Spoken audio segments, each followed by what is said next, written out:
Portuguese sweet rice is an easy rice pudding that we've made even thriftier than the traditional. It's delicately flavored, spiced with a cinnamon topping, and it's sweet, creamy comfort.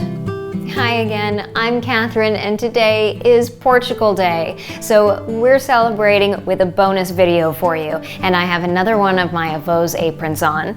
Take a look at this. This one is super adorable. It has all of the Portuguese islands hand-stitched on it, and we're going to celebrate with the equally adorable Arroz Doce. If you were to ask most people to name a Portuguese dessert, they would likely say the pastéis de nata, the famous Portuguese custard tart. But growing up in a Portuguese household, the #1 dessert we always had was Arroz Doce. Granted, we did have it at every family function, and we did not have natas at every family function, so I would likely have passed over the sweet rice for a nata, but in my older years, I've come to really appreciate the beauty in a rice pudding, and I'm going to share it with you. All in all, this sweet rice takes about 40 minutes to make, and it's made out of simple, wallet-friendly ingredients. Traditionally, you have a short grain rice, some milk, it's flavored with a bit of lemon, sweetened, and thickened with egg yolk. Now, Brian and I have so much fun recreating recipes from our childhood with the ingredients that we always have in our pantry. So we've swapped the egg yolk for a simple slurry made out of starch, and it's pantry friendly, even thriftier than the traditional, and it thickens the rice beautifully. So I'm combining 1 cup arborio rice with 2 cups of water and a pinch of salt, and I'm going to bring that to a boil. I'm using arborio rice, which you would likely use for a risotto, and that's what's going to give the pudding that nice, thick and creamy texture. You might also find it labeled short grain Italian rice at your grocery store, so keep an eye out for that. And you can rinse your rice if you'd like, but the starch is actually what we want to thicken the pudding, so you don't have to rinse it.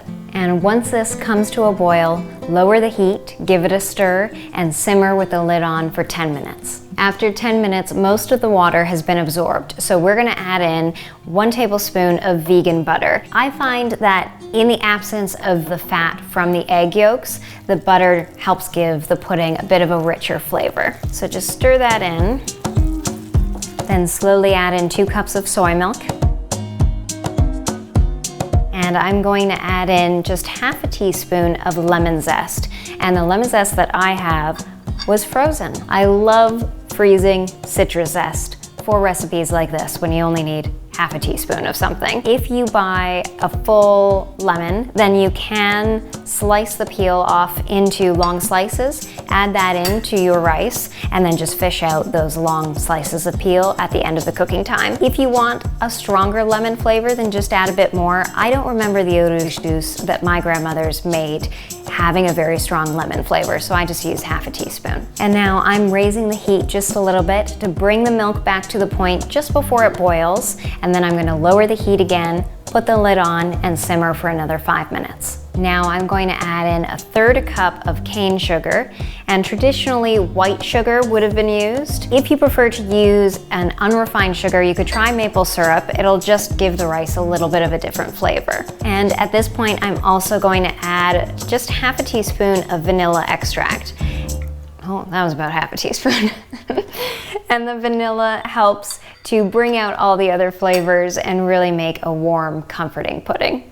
And just let that cook for another 2 to 5 minutes, and then you can carefully taste test your rice and make sure that it's really tender.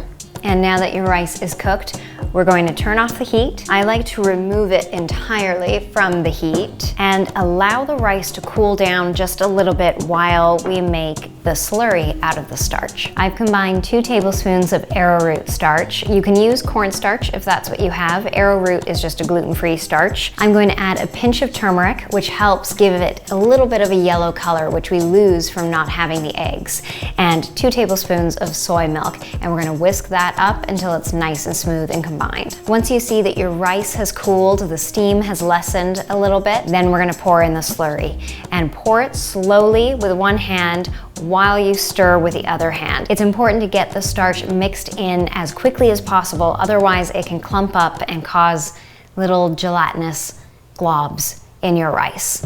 And it looks like we've had success. No gelatinous globs, and this will start thickening really quickly. The process is quite similar to what you would traditionally do with eggs, and just like you don't want your eggs to cook when you're adding it to a custard and you don't want scrambled eggs in there, it's the same sort of thing with the starch. You just want to get that nice and combined when the rice isn't too hot, and that way you'll have a smooth, non-gelatinous, clumpy arroz doce. And now look at this. You'll know that your rice is thick enough when it sticks to the spoon a little bit like this before falling off. And with my Portuguese sweet rice done, I'm going to divide it into 2 to 3 serving dishes. You can pour it into personal-sized pudding dishes or larger serving platters. My avós always brought arroz doce to family functions on a large plate, and you would just slice yourself a nice big scoop of arroz doce. And all that's left is to decorate your sweet rice with cinnamon. If you'd like, you can enjoy this arroz doce warm and just sprinkle cinnamon on top and have it like this. But most traditionally, it's actually served chilled. You can allow your arroz doce to sit on the counter for about an hour until it's cooled. And once you can't feel any heat coming off of them anymore, it's time to decorate. You can just free-form the cinnamon. You can use a stencil if you want to get really fancy. Sometimes my one avó, I think she would use a shot glass and make kind of overlapping circles. But the most traditional pattern is a crisscross. So to do that, take some cinnamon, pinch it between 2 fingers, and you're going to sprinkle straight lines going one way and then crisscross the other way. It's just so comforting. It's sweet, it's creamy, and with 2 batches made, I feel like my avós. So I think I'm going to pop these in the fridge and do what my avós do, and tomorrow I'll drop some off to family and friends. Our recipe makes about 5 cups of rice, so that's about 5 servings, and it costs us less than $3.50. And if you don't buy a fresh lemon and use frozen lemon zest like I did, it'll cost you $2.50. If we made this recipe with the traditional dairy and eggs, it would cost us over $5. So click the link below for this recipe, subscribe for a new video every Sunday at 5. Happy Portugal Day, and let me know what other Portuguese recipes you want to see. Thanks so much for watching. I'm Catherine, Brian's behind the camera, and we love to hear from you. So leave us a comment down below, like this video, share it with the people you love to cook with, and subscribe for a new video every Sunday at 5.